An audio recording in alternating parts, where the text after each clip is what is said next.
Hi everybody, this is the video for the home connection called Piper's Ping Pong Team. Quite a bit of directions and things on this one, so it's going to be a good one for you to watch and follow along, especially if you're still having trouble with volume and surface area. So let's get started. It says, Piper is the captain of her school's ping pong team. Help Piper keep track of the team's equipment. Show your work using numbers, labeled sketches, or words. Number 1. Piper brought this box of ping pong balls to practice on Tuesday. How many ping pong balls does the box hold if one ping pong ball fits in a 1 unit by 1 unit by 1 unit space? Now this problem is asking us for volume. How many balls fit inside this box? And so remember, when we want to figure out volume, we do length times width times height. So we need to figure out what the length, width, and height are. So 1, 2, and notice I'm putting a little dot in each one as I count it to help me. So 1, 2, 3, 4, 5, 6, 7, 8, 9, 10, 11, 12 times 1, 2, 3, 4, 5, 6, 7, 8, 9. So 12 times 9 times 1, 2, 3, 4, 5.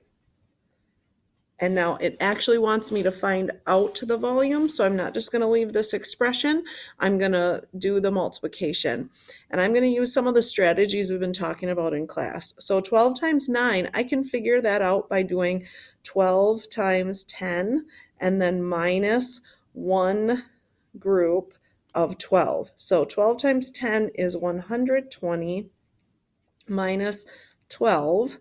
So I've got to borrow 10 minus 2 is 8. 1 minus 1 is 0. 108. And then I'm going to do thinking about 5 is half of 10. So I'm going to multiply 108 times 10 to just add that extra 0. So I end up with 100 or 1080. And if I divide that in half, 10 divided in half is 5. 8 divided in half is 40. So basically what I'm thinking of is 1,000 divided in half is 500 and 80 divided in half is 40. Now, if that way of figuring that out doesn't make sense to you, maybe you want to try a different method. We could have done 12 times 5, or think about it as 12 times 10. So we get 120, and then we had to divide that in half, which is 60. And then think about 60 times 9 being 60 times 10 minus one group of 60. So 60 times 10 is 600 minus 60 would still get us 540 ping pong balls. I want to make sure I label my answer so I know that that's what's inside there. And also notice I put a little box around it so that Mrs. Hartwig, when she grades it, can see where my answer is. Now the next one asks us for how much cardboard does it take to make the box, which we would call that surface area. Okay, so in order to figure that out, I need to figure out the sum of the area of all my sides. And this side is 5 times 1, 2, 3, 4, 5, 6, 7, 8, 9, 10, 11, 12. This area is 12 times 1, 2, 3, 4, 5, 6, 7, 8, 9. And then this area would be 9 times 5. And remember, in a rectangular prism, the opposite sides are the same. So we have 2 of each of these sides that we have to figure out. So 5 times 12, and then 5 times 9, and then 9 times 12. Okay, so 5 times 12, up here we figured out that 120 divided by 2, we did the 10 times 12, and that it was 60. 5 times 9 is 45. That's one I just know in my head. And then 9 times 12, again, I can think, just like I did up here, of 120 minus 12 is 108. And so then remember that I just said there's 2 of each side in a rectangular prism. So I've got to double those. So 60 times 2 equals 120. 45 times 2 equals 90. And 108 times 2 equals, well, 100 times 2 is 200, and 8 times 2 is 16. So there we go. And then we add those up, and we get 6. 9 plus 1 is 10, plus 2 is 12, and carry my 1, 2, 3, 4, 426 square units of cardboard is what it's going to take to cover that box. Now, number 2 has us thinking in a little bit different way. It asks us, Piper needs to buy 320 new ping pong balls for the team. Ping pong balls come in sets of 16. How many sets of ping pong balls should Piper buy? Do you notice a connection between the 16 and 32? You should be saying, well, 32 is double 16. You would be right.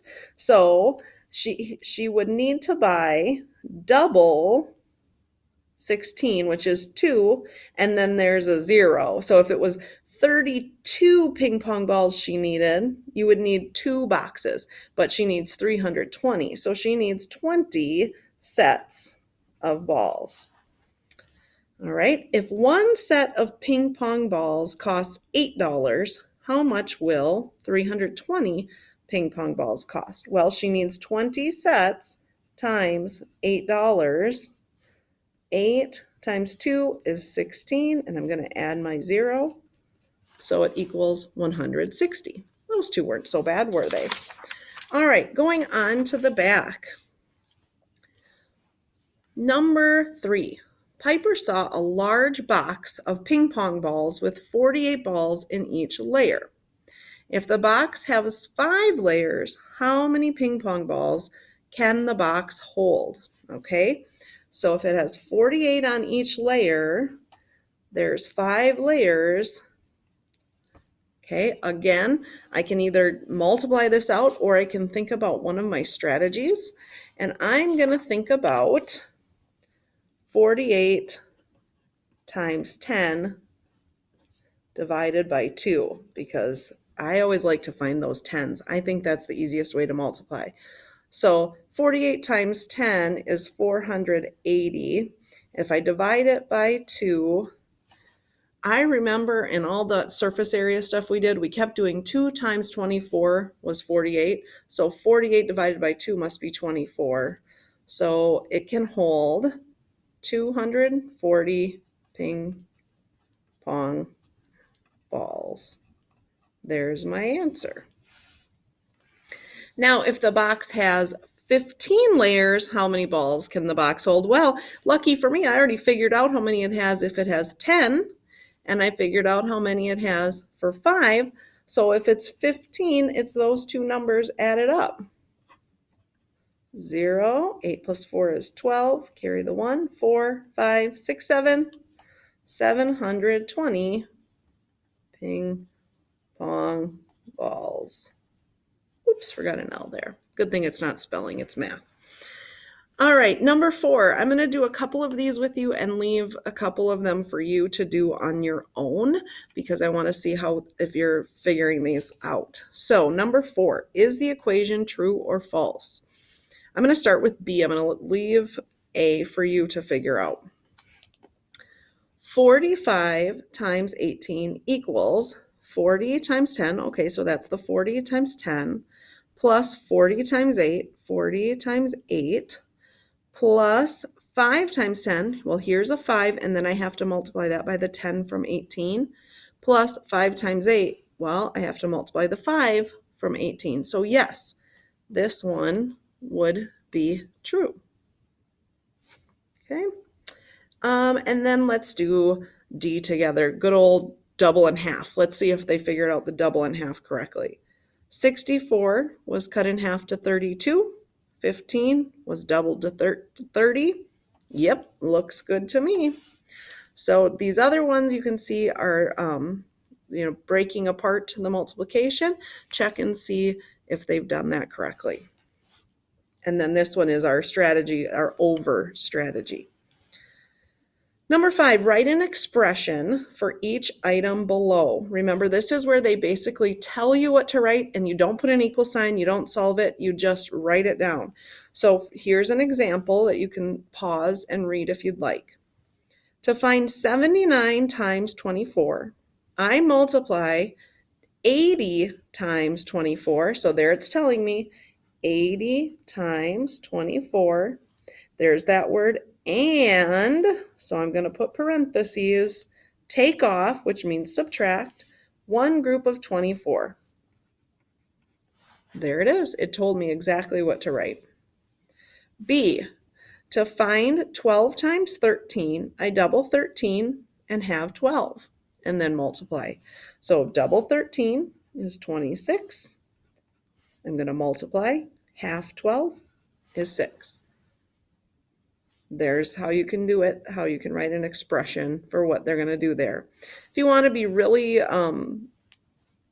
impressive, I guess, you can also do it double 13 and have 12. That looks like a lot more work to me, but that just means, you didn't actually do it. You just thought about how you were going to do it in your head. All right, so here's a challenge one, but it's just writing the expression again. We're not solving. To find 1,188 divided by 12, I think about 1,200 divided by 12. That's 100 groups of 12. 1,188 has one fewer group of 12. So again, we're thinking of 12,000 divided by 12. And it has one fewer, which means subtraction. And so that's how you figure out that expression. All right, this one was a little bit longer, but I hope you had lots of learning in there. If you have more questions, always feel free to contact me.